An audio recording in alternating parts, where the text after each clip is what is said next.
The island of Sodor is a wonderful place. There are lots and lots of engines. Who's that puffing along the track?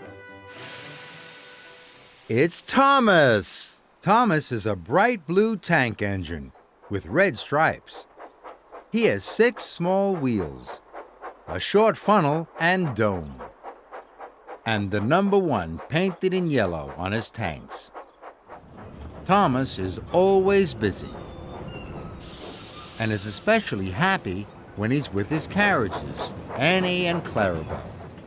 Thomas knows everyone on the island of Sodor. But he does have one special friend, and that's Percy. One day, Sir Topham Hatt told all the engines that the railway inspector was coming. He would give a special prize to the best turned-out engine. Gordon, James, and Emily were all sure a big engine would win the prize, but Thomas and his best friend Percy hoped they might win. The big engines laughed at them. Thomas and Percy had to work at the quarry.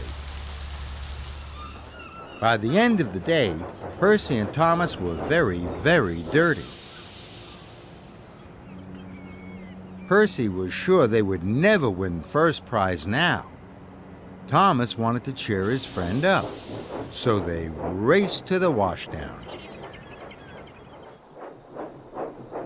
But when they arrived, Gordon, James, and Emily all looked like the smartest engines on the railway. Now Thomas was worried, but his friend Percy cheered him up. When Thomas and Percy arrived at the coaling plant, they were surprised. James had biffed into a freight car. Now all the big engines, Sir Topham Hatt and the inspector were covered in coal dust. But not Thomas and Percy. They won first prize, and each had a ribbon.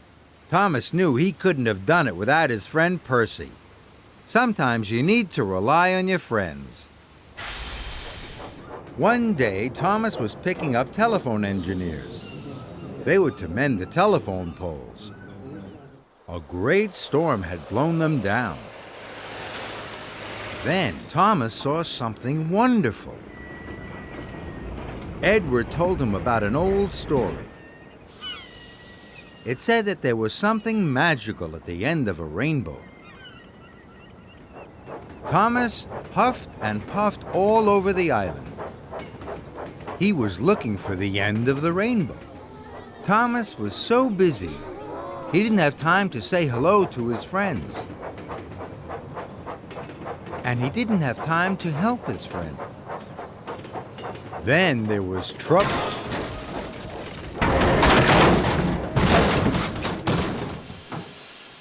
Thomas hadn't seen the telegraph pole. Thomas was stuck.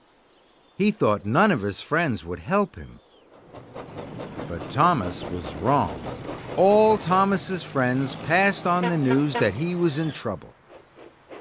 In no time, Harvey arrived to pull Annie and Clarabelle back onto the rails. Now Thomas didn't want to look for the end of the rainbow anymore. He wanted to be really useful. Later, Thomas puffed back to Tidmouth Sheds. There was the end of the rainbow, and there were all his friends. Thomas's friends are very important. They make Sir Topham Hatt's railway very special, and they make Thomas feel he is the luckiest steam engine ever.